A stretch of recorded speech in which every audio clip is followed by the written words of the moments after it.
The X Zone Radio Show is heard on radio broadcast affiliates worldwide, including AM 580 CFRA in Ottawa, Ontario, Canada. WPUL AM 1590 in Daytona Beach, Florida. KOHI AM 1610 in St. Helens, Oregon.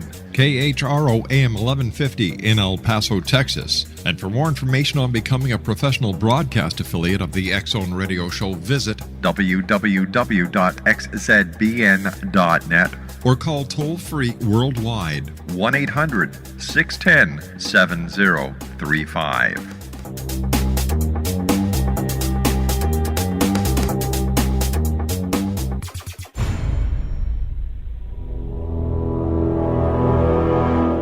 The X Zone radio and TV show is largely an opinion talk show. All opinions, comments, or statements of fact expressed by Rob McConnell's guests are strictly their own and are not to be construed as those of the X Zone radio and TV show or in any manner endorsed by Rob McConnell, REL-MAR McConnell Media Company, Talkstar Radio Network, its affiliated stations, or employees.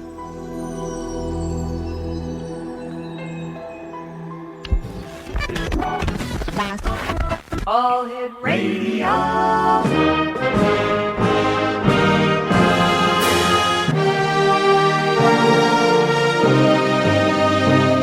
Welcome to the X Zone, a place where fact is fiction and fiction is reality. Now, here's your host, Rob McConnell.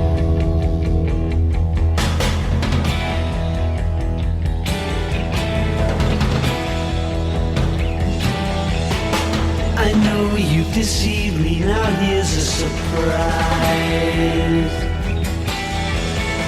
I know that you have, 'cause there's magic in my eyes.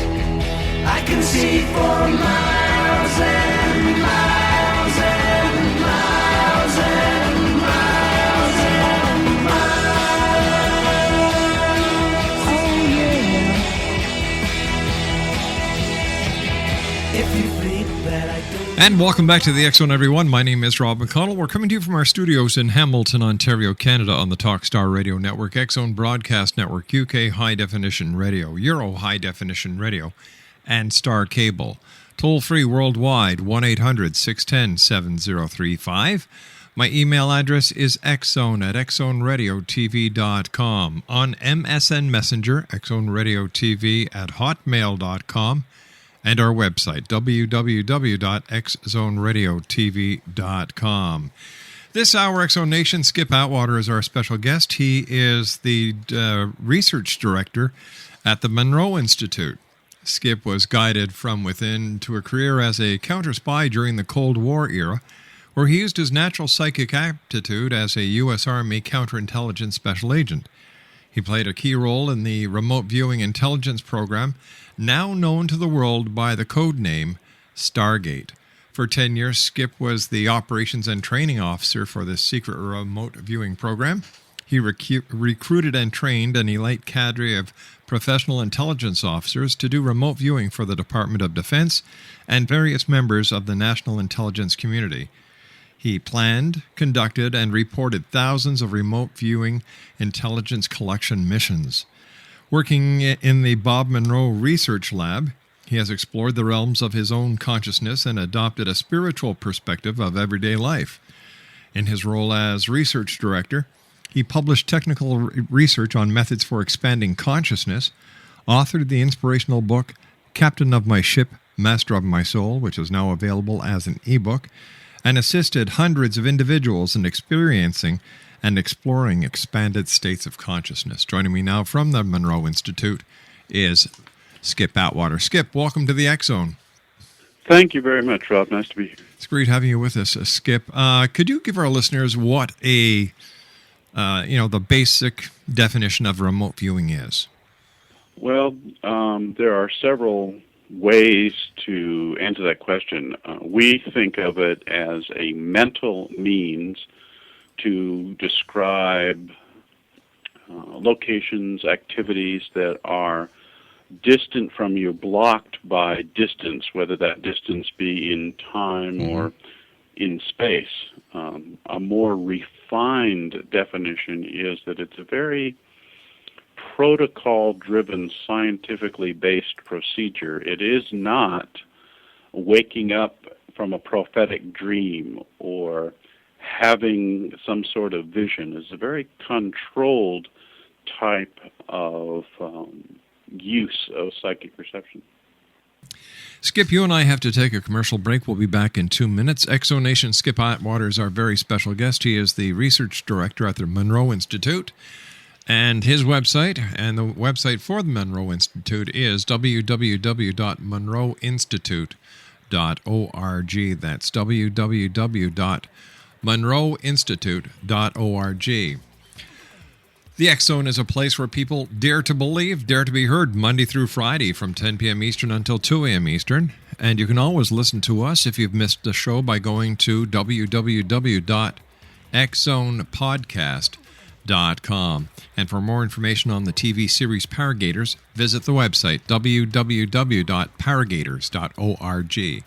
Skip Atwater and I will return on the other side of this break as we continue from our studios in Hamilton, Ontario, Canada. Don't go away.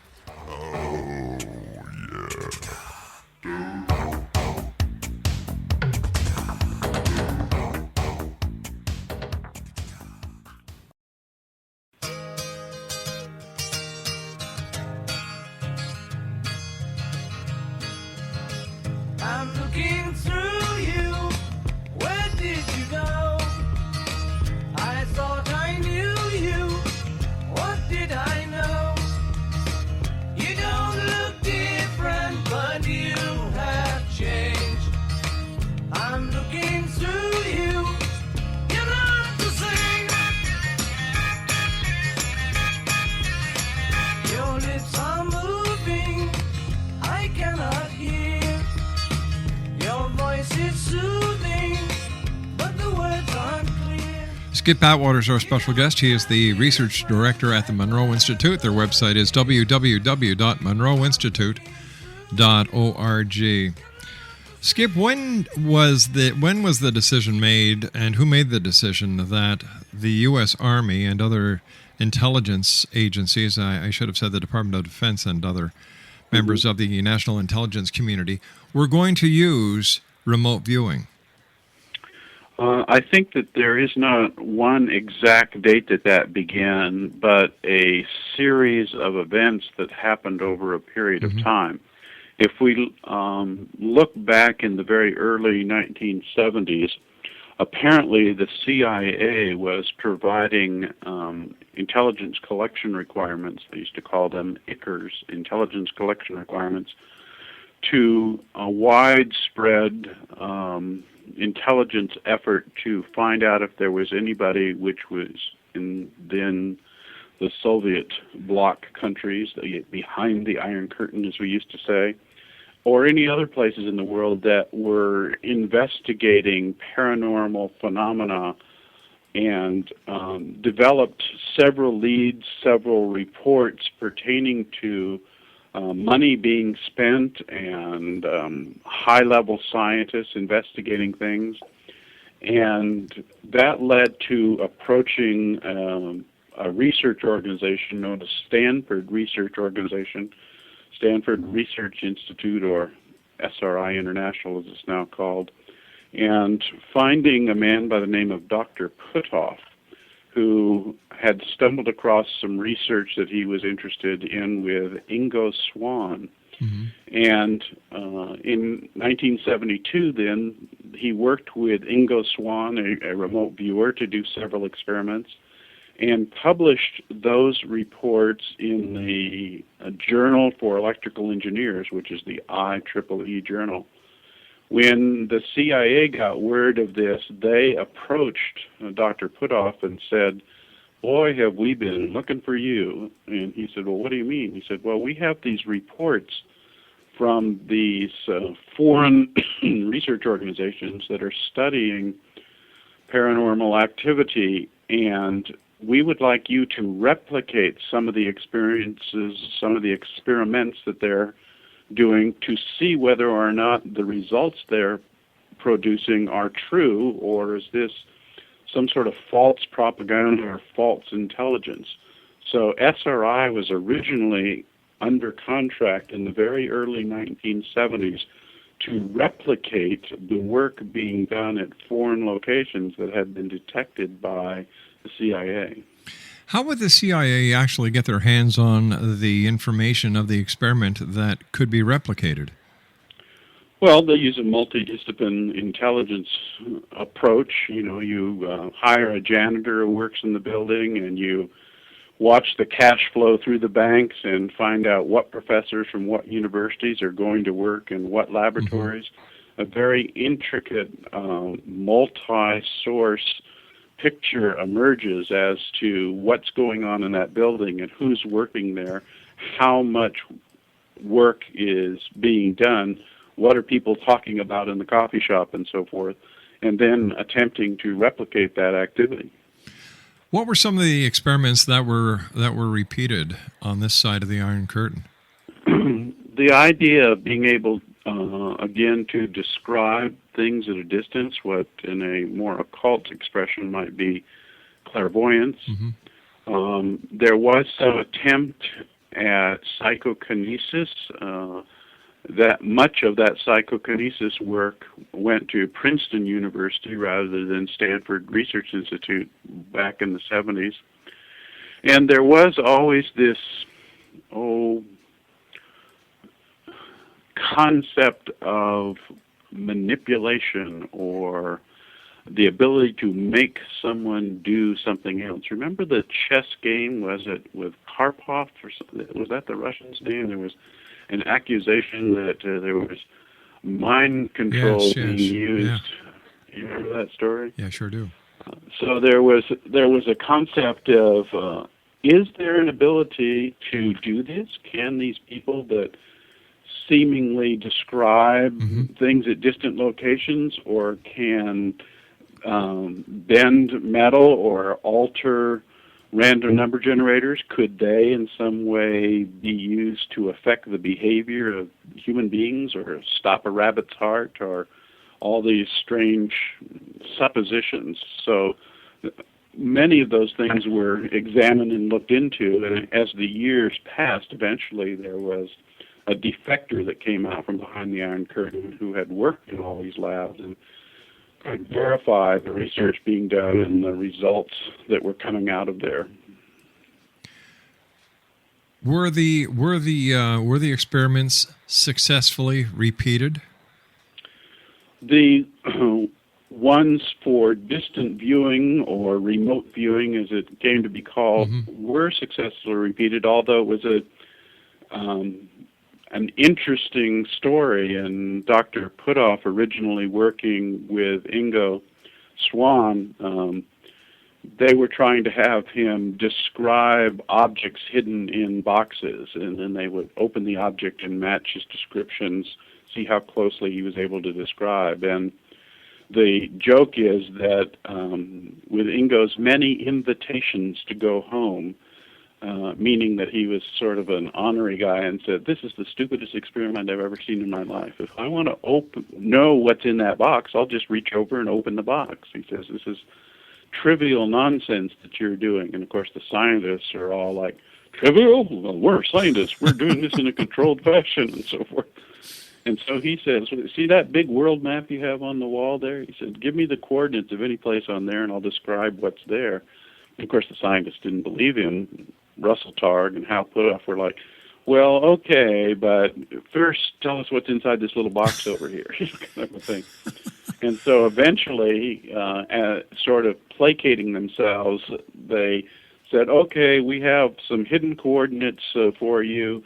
You're in a blank room and describe what's so many degrees north, so many degrees west. And he gave a pretty good description of a mountain area with buildings in a valley and so forth, and they're like, well, that's interesting. That was a good guess you gave. So they repeated this many times, and then eventually they asked their sponsor, the CIA, to begin to provide some coordinates of interesting locations. So that the scientists themselves didn't invent this. The CIA, the people that were paying for the research, would provide coordinates. And that's what led into the idea of this being not just verifying the research that had been done around the world, but actually using it in an operational sense. Now, when somebody is remote viewing, can they remote view into the future as well as into the past, or is it just in real time, present real time? When from standing in the shoes of a remote viewer, Right. time doesn't matter. The remote viewer themselves doesn't have a analytical understanding of time. They are just reporting their perceptions. So the trick becomes targeting them or assigning their intent towards what perception. The easy answer to your question is they can go anywhere in time. But I needed to say, when you're in the shoes of the remote viewer, you can't answer the same way. It's the fact that time, as we think of it as past and future, just doesn't matter. What are the mechanics of remote viewing?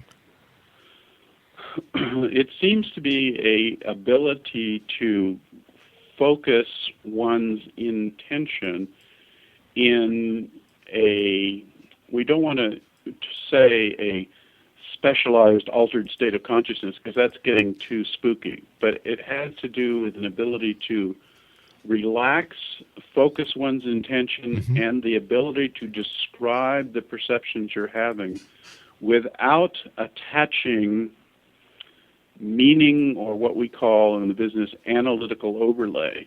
If in your head you're asking questions, gee, I wonder what that is. Oh, what would that be? That's not going to produce successful remote viewing results. You have to report out what you're perceiving unattached to the meaning of what those things are. That's the job of an analyst, to put things together. How many remote viewing missions did you take place in during your time with the intelligence agencies? Thousands. I mean, with one famous remote viewer, Joe McMoneagle, I have done more than 1,000 remote viewings with him alone. And over the years, I probably worked with 20 different remote viewers. So a lot of them. You know, here we've got the United States government still looking for Osama bin Laden. Why don't they just ask yourself and other professional remote viewers to find him? Well, there's, again, probably 10 answers to that. There's an assumption that we don't know where Osama is. So is it better to have him alive than to have him martyred and become a symbol for his kind?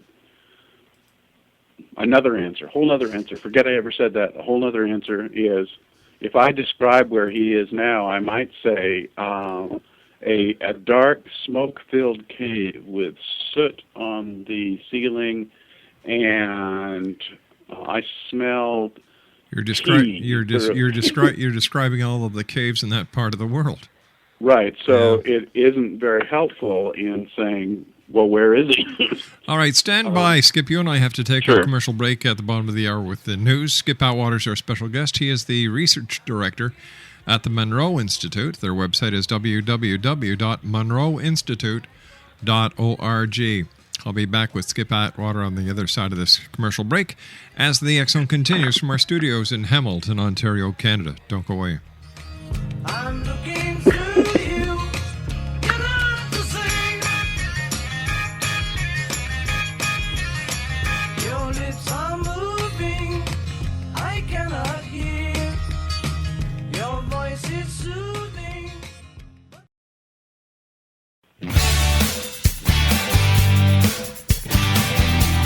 You're listening to the X-Zone Radio Show, live and around the world on the Talkstar Radio Network, X-Zone Broadcast Network, UK High Definition Radio, Euro High Definition Radio, and Star Cable. Our toll-free telephone number worldwide is 1-800-610-7035. Our email address, xzone@xzoneradiotv.com. On MSN Messenger, xzoneradiotv@hotmail.com, And our website, www.xzoneradiotv.com. It's all been done. The look of love is in your eyes. A look your smile can't disguise. The look of love, it's saying so much more than just words could ever say. Exonation, Skip Atwater is our special guest. We're talking about remote viewing. And Skip is the research director at the Monroe Institute. Their website is www.monroeinstitute.org. And Skip was a special agent with the U.S. Army counterintelligence agents, and he was, he played a key role in the remote viewing intelligence program, now known to the world by the code name Stargate. I would imagine that people in general, Skip, have a total misconception of how people remote view. I mean, how the professionals like yourself and other members actually do the remote viewing. And I was wondering if you could take us through the basic steps that a remote viewer would remote view. Sure. There's lots of popular movies and TV shows that dramatize the activity for purposes of entertainment. You mean you didn't make goats fall over? It's not as strange or different that people would think. First of all, there are probably a half a dozen techniques that people use in terms of the way in which they describe the information, meaning the way they write it down on a piece of paper, a certain series of questions that they always attempt to answer. But in general terms, there is a period of time when you sit or lay down in a very quiet place, and you might have someone that works with you that asks you questions during the process, or you might work alone with a piece of paper or some sort of a designator of what you are to describe. Remember that in remote viewing, I said it was a scientific protocol-driven process.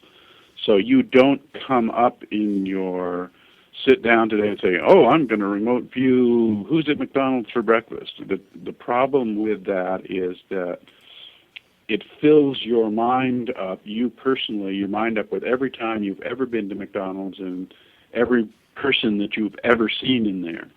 So this idea of self-targeting isn't as successful as one might think, and it's also referred to as front-loading. In other words, if I was to say to you, okay, today we're going to be remote viewing McDonald's. Are you ready? Now describe, and that's called front-loading. It's much better if you have no foreknowledge whatsoever of what you're expected to perceive, that if the targeting is what's called blind to you.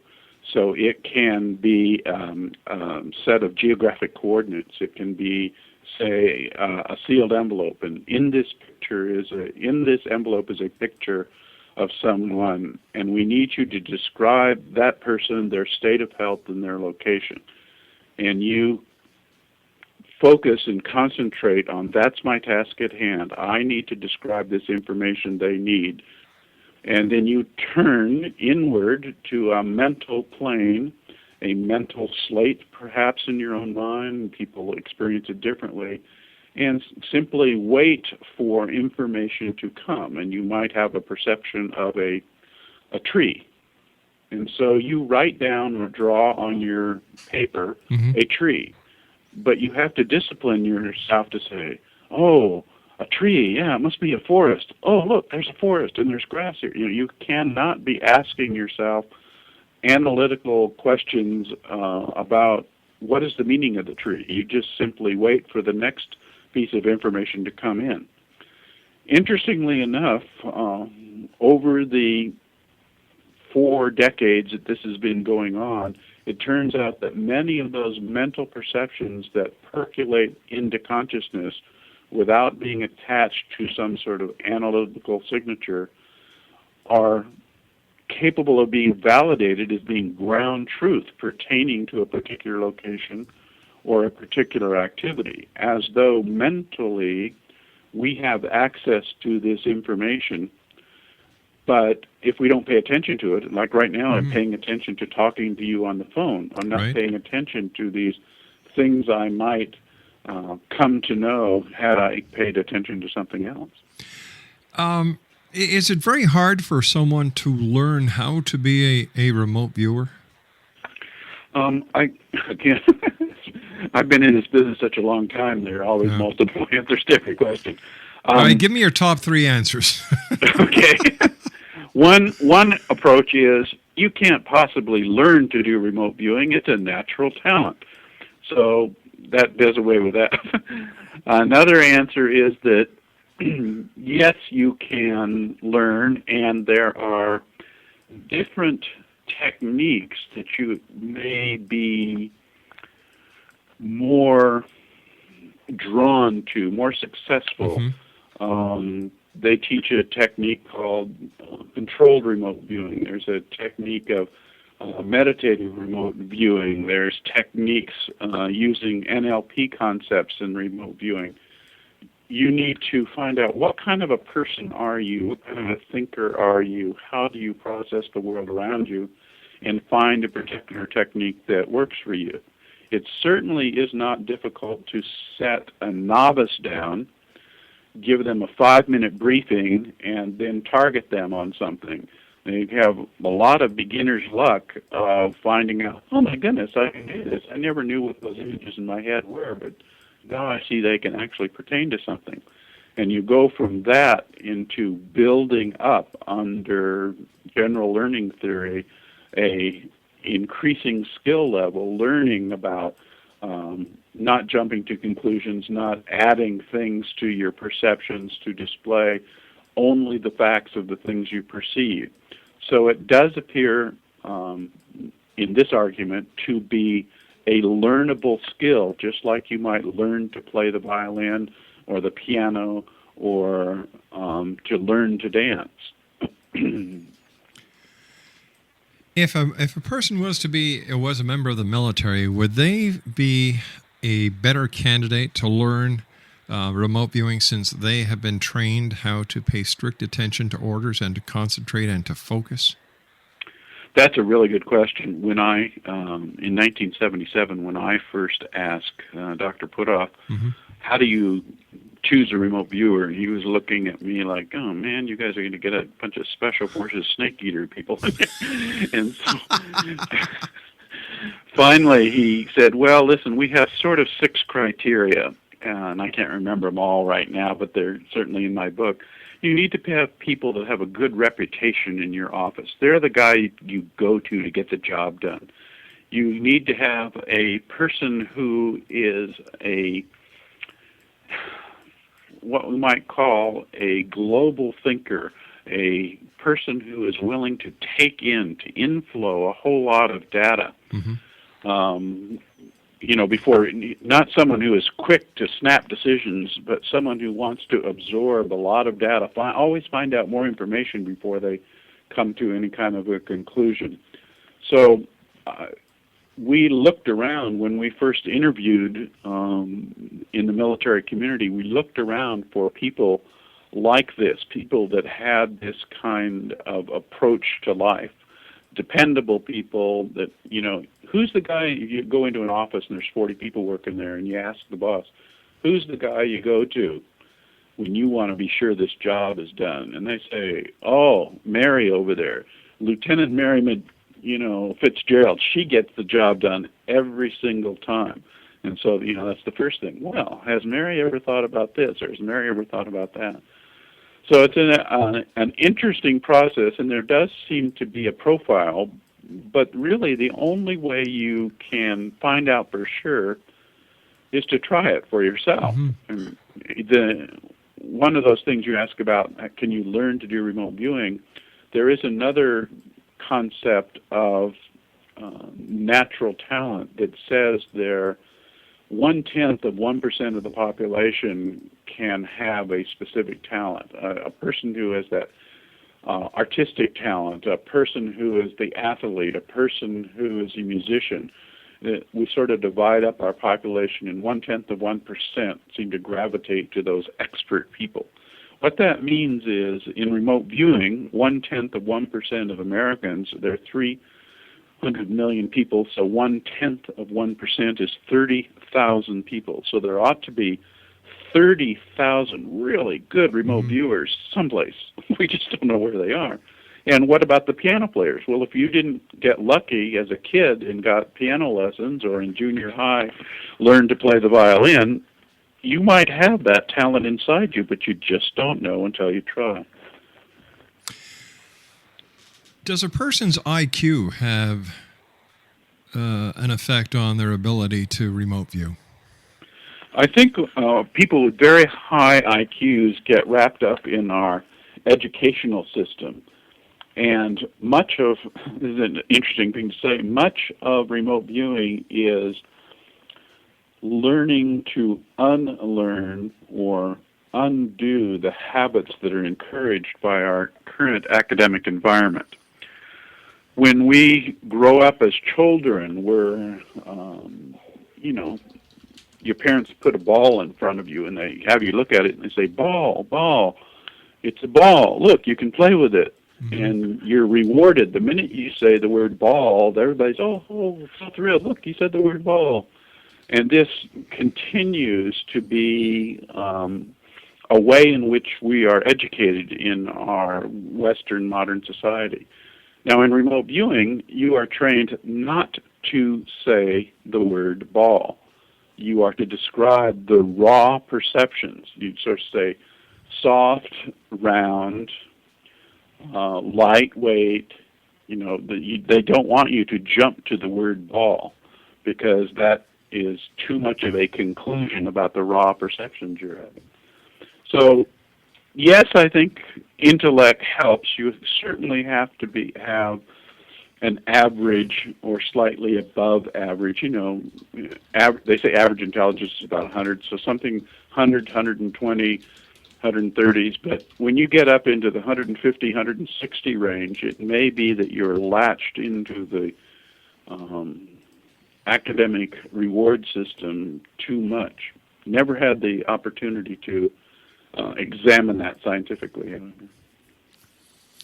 Do men make better remote viewers than women, or do women make better remote viewers? And does age have anything to do with the quality of the remote viewing success ratio? Sure. There is some, I don't think there's any difference between men and women. It has more to do with the life they lead. Obviously, if you have a richness of experience and a richness of vocabulary, you're simply able to express yourself better. So that would mean that if you're 12 years old, you're not going and haven't done a whole lot of life and have a huge vocabulary, you're just not going to be able to describe and experience that's happening in your head. So I don't think there's a difference between men and women. There is a certain maturity of life that would be required, but I have not ever dealt with anybody that age was not a problem. Obviously, if they had dementia, that wouldn't work. They have trouble dealing with the physical world, let alone the things that are coming into their head. Tell me, Skip, would or could astral projection be used to enhance the abilities of remote viewers? Yeah, that's a very commonly asked question and a very good one, because astral projection has a reputation for being able to see very crisp and clearly, and it's as vivid or more vivid than the eye seen reality, the EYE seen reality. There's some interesting concepts there. People who have experienced a great amount of experience in both dimensions, in both remote viewing and in out-of-body or astral projection, say there are differences between the two and limitations and advantages. When you are having an out-of-body experience or an astral projection, there is the sense of prepositional orientation and action-verb, meaning you perceive yourself to have to move up, down, left, right, through the wall, through the door, to go from one place to another, and you have the sense that you in your supposed astral body must make those actions. In remote viewing, that's not the case. In remote viewing, it's a pure information transfer. There's no such thing as, if I'm going to describe the outside the building, I have to move outside the building. That just isn't in the equation of remote viewing, just like time isn't in the equation. Skip, you and I have to take a commercial break. We'll be right back. Exonation Skip Atwater is our special guest. He is the research director at the Monroe Institute, www.monroeinstitute.org. We'll be back on the other side of this brief break. Don't go away. Love is but a song we sing, feels we will die.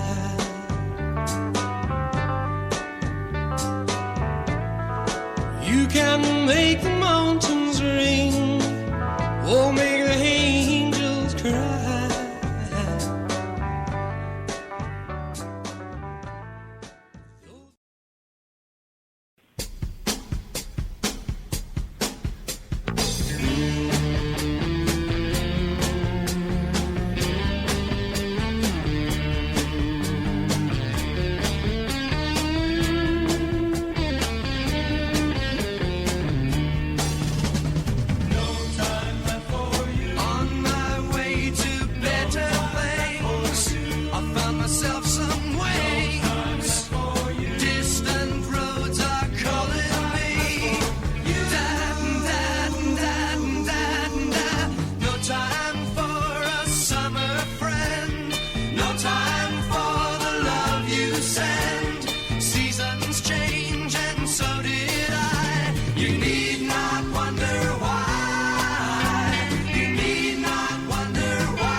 And welcome back, everyone. Skip Atwater is our special guest this hour. He's the Director of Research at the Monroe Institute. If you'd like to get more information about Skip, he can be found at www.monroeinstitute.org/Skip Atwater. That's www.monroeinstitute.org/Skip Atwater. First of all, Skip, I want to thank you ever so much for joining us. It's been a great pleasure talking to you. Where do you see remote viewing in the future, and why did the government and intelligence agencies drop remote viewing? Well, again, that's a very interesting supposition that they drop remote viewing. When I was working with the government, I knew that there was more than one remote viewing program going on simultaneously, and the one known as Stargate that came out of Stanford Research Institute was the one that was declassified in 1995, and then there were some private contractors that went on to do some other things. For example, Dr. Ed May and Joe McMoneagle have actually traveled to the Soviet Union and met the remote viewing team in Russia, since everybody's all handshakes and friendly, take a Russian to lunchtime. So it was a very interesting change in perspective. But I would not bet a nickel that our intelligence services don't today use remote viewing. What do you think the next step in evolution of remote viewing is going to be? Well, I think that there is now focus and turn to the more talented people. There's been an interesting history over the past several decades of we have very special talented people to moving for 2 decades into, no, everybody can do it. Oh, it's so wonderful. We're all just wonderful. We can all do this. To finding out we have 2 decades of lost research on those people who seem to do this quite naturally without any special training and do it very well. So finding out the uniqueness of this human behavior, there are rumors that Chinese children are tested early and then separated off into special schools to develop these enhanced human abilities, these talents that people have. So I think that's probably where the future lies, in the recognition that we don't know everything there is to know about this, and we need to do more study and come to a better understanding of those people who express this as a natural talent. Skip, I want to thank you once again for joining us. Great talking to you. I hope we have the pleasure of having you back here in the X Zone in the future. Be glad to. Take care, sir. Exonation, Skip Atwater, the Director of Research at the Monroe Institute, www.monroeinstitute.org/Skip Atwater. Well, that's it for tonight. I'd like to thank all my guests tonight and all the stations around the world who carry the X Zone. And I'd like to thank you, the X Zone Nation, for allowing us to be part of your day or night, no matter where you are on this beautiful blue planet of ours. So until tomorrow night, be kind to each other, love your children, and always keep your eyes to the sky and your heart to the light. Good night now. I know